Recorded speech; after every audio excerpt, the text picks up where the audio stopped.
$90 billion in the US, $240 billion worldwide. That's how much was paid last year in processing fees to MasterCard, Visa, American Express, and Discover. And for what? So we can swipe a piece of plastic? And what's happening now to help with these massive costs? Companies are making it more convenient for us to use our credit cards, increasing the fees even higher for businesses. This kind of has to stop. I thought restaurants might be a good place to start, and I set out to create free mobile payment. After an extensive career in the online food ordering and delivery space, I've spent years meeting with restaurants. And the truth is, it's hard to own a restaurant today. Everybody wants a piece of their sales. They're facing labor hikes, digital marketing challenges, and increased food costs. So together, we built OPER. OPER stands for Order, Pay, Earn, Redeem, and is a data company scaling as a consumer-facing app. We're free payment to restaurants and 5% dining cash back to users.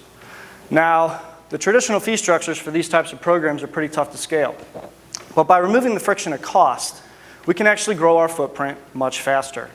We chose St. Louis to beta test our platform, and in just 11 weeks, we signed 150 restaurants to launch our app with. Now we're in over 250 locations. We've processed over $300,000 in sales to date, already saving restaurants over $10,000 in credit card fees. We're seeing really strong engagement from our 25,000 downloads, and restaurants are advertising for us. We did a 7-week trial with Subway and have since been approved by corporate to continue signing Subway franchisees. And now we're in discussions with more major brands in addition to all the independent restaurants we've signed. So, how are we making our money? Well, for one, we carry interest on the float. Right now, we're averaging an $8.49 balance per unique user. Two, we sell hyper-targeted geo-fenced advertising in our app. See, the last company I sold was an online food ordering platform. And while I grew that business, I noticed the majority of our traffic was actually using our sites as a decision tool on where to go to eat.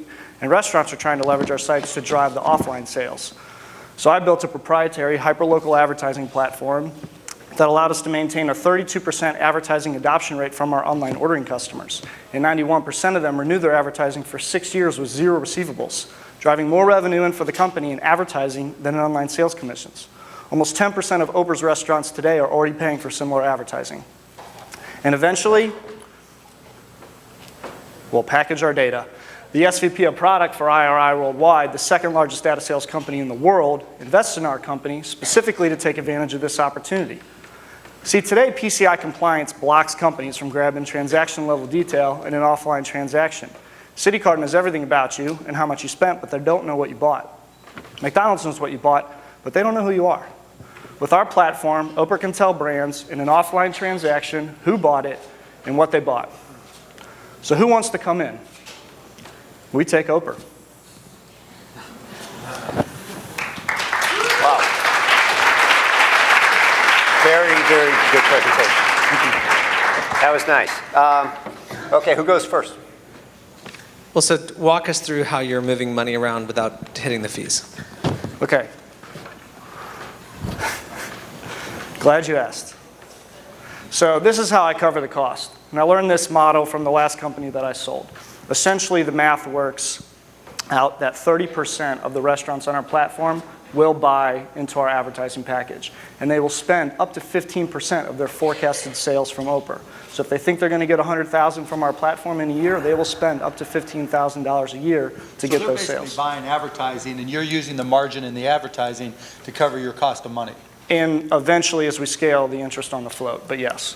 So as you can see here, that equation makes up about 70% of the GMV favors, so we net about 11%. What's been the payback in St. Louis for you so far for your restaurants? Well, we're break even on our processing. Well, we're not you, for the restaurant. What? Say that again? For the restaurant. So if I'm a restaurant in St. Louis, I'm a Subway there, and I'm like, OPER, I'm going to spend $10,000 in advertising. Right. How long how long is it taking me to get my money back to make it worthwhile, so I spend another 10,000? Oh, okay, good question. Well, for one, the advertising is meant to drive new customers. So there's more than just saving in terms of breaking even. Look, I get that, right? So if I'm giving you a check for $10,000 for advertising, I want to generate at least $10,000 Of course. in gross margin dollars, Right. And the 2% is only $200, so it's not really a big decision point.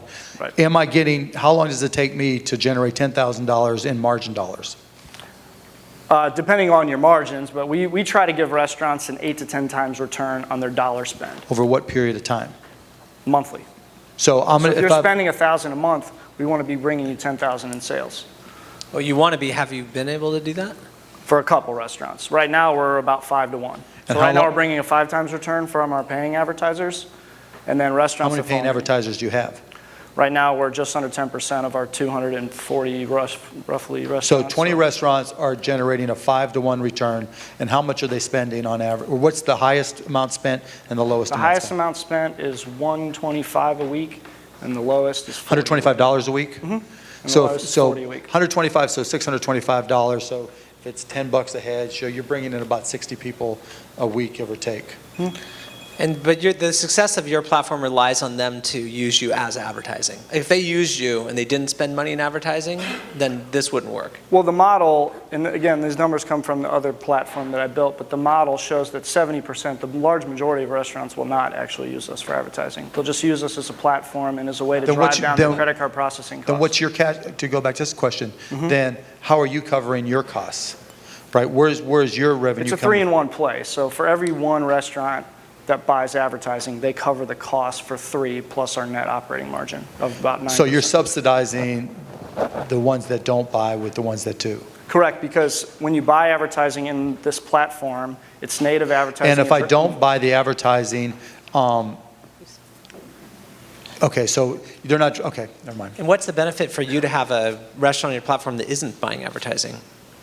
The users, the customers. Yeah, how are you acquiring customers? So this is cool. So obviously we have our not so sexy, the same things that every other consumer-facing app does. But the coolest part about our platform is that because we're providing such a strong financial incentive to the restaurant to drive down their costs, they're promoting a lot for us. So the in-restaurant promotion? It's in-restaurant promotion, it's social media promotion, as I showed before. Restaurants are buying advertising for us on social. So they're sponsoring their own posts to their own customers. Because our platform it's a very unique platform in the fact that we're coming in with a real opportunity for them to drive down their costs immediately. And a cost that they have very little control over, right? If I do 70% of my sales in credit cards, okay, that's great, but like how do I forecast for that next year if it's all of a sudden 85%? But can't you get crushed? So if a high volume restaurant comes in and says, bingo, he wants to subsidize me, we don't take credit cards, we take OPER. Well, we want them to do that because those users, in order to go and pay at his restaurant through OPER, they have to come through our platform, which means they're going to be seen, and they're going to be seeing all of the restaurants that are paying for advertising, and that's where it balances out. But still, like, you're still hoping then they'll switch, right? So if the point in time I'm losing, because now I know who my customers are, so now they're going from, my McDonald's franchise that everybody loves, and moving to his Wendy's franchise that is advertising, I'm going to notice. Well, yeah, and then you're going to want to buy too, right? Because you're going to want to buy Or I'm just going to say, get the hell out of here. Well, I can say that for 6 years while we maintained our other platform, we actually didn't run into that too much. Because what we're doing is we're building a community involvement. So ultimately, the idea here is that if we're all restaurant owners, right, and OPER's over here, we all want to get together on this because it's going to collectively drive down our costs. The playing field is fair for everybody, right? If you want to advertise, you can. If you don't have to, but everybody takes MasterCard. Everybody's starting to get into Apple Pay. Right, so we're building the reality community. is the incentive is a 2.5% VIG, right? That once, and look, you've been brilliant in defining the fact that go to a high margin business advertising that you can sell a lot, take advantage of a 5% rebate or credit as opposed to 10, 20, 30, 40 that others are giving, so you've got a delta there. But it's still just 2.5% at the end of the day against high margin businesses. Can't everybody and anybody do just copy you using other high margin opportunities? Well, the Come in and buy 2 drinks and we'll cover your credit cards. Buy this dessert for $19.95 and we'll cover your credit cards. Yeah, technically, but ultimately having a channel for explaining that and delivering that information Fair into enough. the market is challenging. right. restaurants? Last question. Well, I'm sorry, why restaurants? Why not go for like, very large kind of e-commerce players, for example? Like if Sure. you're already geofencing, right, at these restaurants. So, for example, like The Honest Company, why can't I advertise with you for anyone walking into a Babies R Us and geo-target them, and then they don't have to pay, or we don't have to pay credit card fees, and we give the So it's a really it just good seems like an easier path than knocking on doors of restaurants. Sure, it's a very good question. And the truth is, it goes, for me, I'm more of an operations guy, so it comes back to like behaviors, right, and consumer-facing product. I mean, there's so many consumer-facing products out there, right? The challenge is tough. I mean, that's a competitive market in itself.